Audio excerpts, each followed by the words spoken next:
Your savings are being eroded by an outdated banking system that hasn't changed since 1971. While traditional lenders profit from your deposits, a new wave of DeFi protocols is cutting them out entirely. I watched a wallet move $10 million in collateral in under 4 seconds without a single bank approval. This isn't just theory, it is a structural shift in how liquidity functions, and the third method I'll demonstrate exposes exactly how you capture that yield. Let's get to work. To grasp what is happening, you first have to look at the friction inherent in the current financial system. Think about the last time you sent an international wire transfer.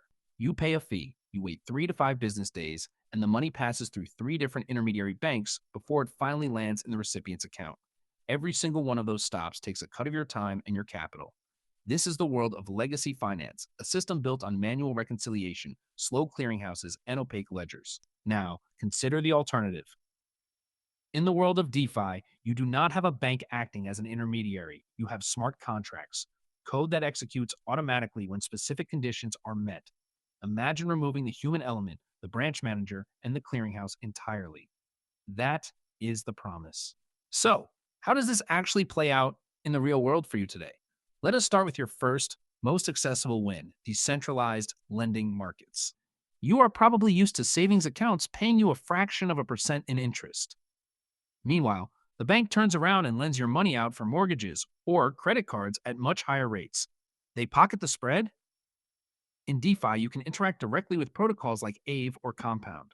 You deposit your digital assets into a liquidity pool, and that liquidity is made available for borrowers globally. Because there is no bank building to pay for, no CEO bonuses, and no physical infrastructure, the yield is passed directly back to you. In early 2021, for instance, users were regularly seeing yields on stablecoins that significantly outperformed any high yield savings account found at a traditional branch. You own the asset, you control the keys, and you earn the interest directly. It is permissionless, meaning you do not need a credit check or a manager's approval to start earning. You just connect a digital wallet and go. Now, let us level up. While lending is the foundation, the real power lies in liquidity provision. Think of this as acting like the stock exchange itself. In traditional finance, when you trade a stock, you rely on a market maker, a giant firm like Citadel, to facilitate the trade. They take a commission for matching your buy order with someone else's sell order. In DeFi, we use automated market makers or AMM protocols like Uniswap. Here is the breakthrough. Instead of a firm acting as the middleman, the market is maintained by thousands of individual users providing their own capital to a pool. Every time someone swaps one token for another, they pay a tiny fee. That fee is distributed pro rata to everyone providing liquidity to that pool. In essence, you are not just a customer, you are becoming the market infrastructure.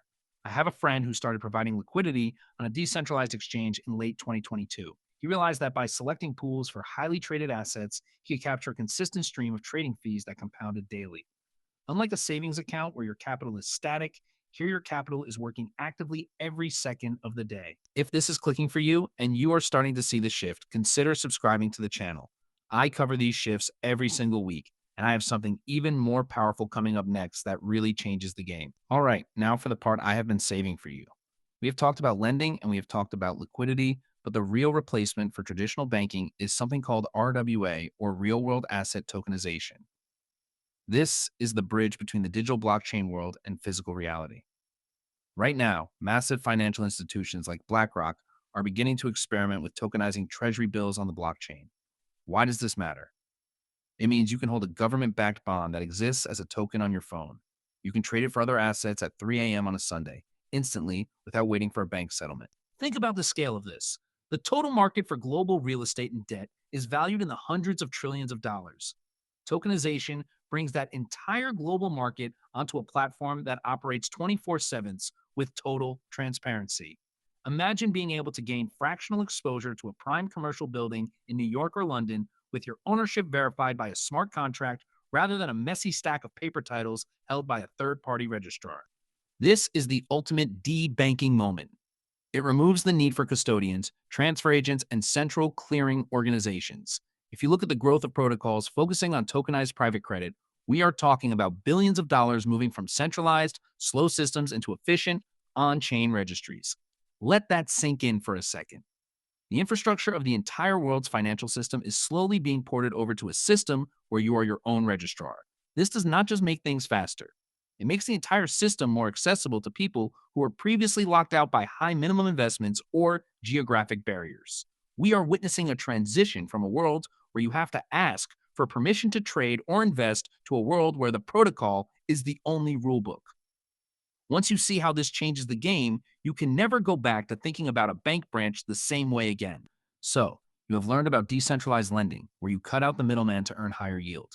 You explored how you can become the liquidity provider, capturing the fees that used to belong to massive financial firms.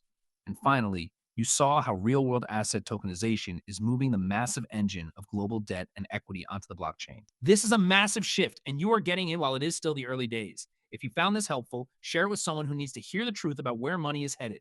Subscribe so you do not miss my next video, where I am going to break down exactly how you can start managing your first digital wallet without falling for common traps. It is easier than you think, and I will show you exactly how to do it safely. Thanks for sticking around, and I will see you in the next one.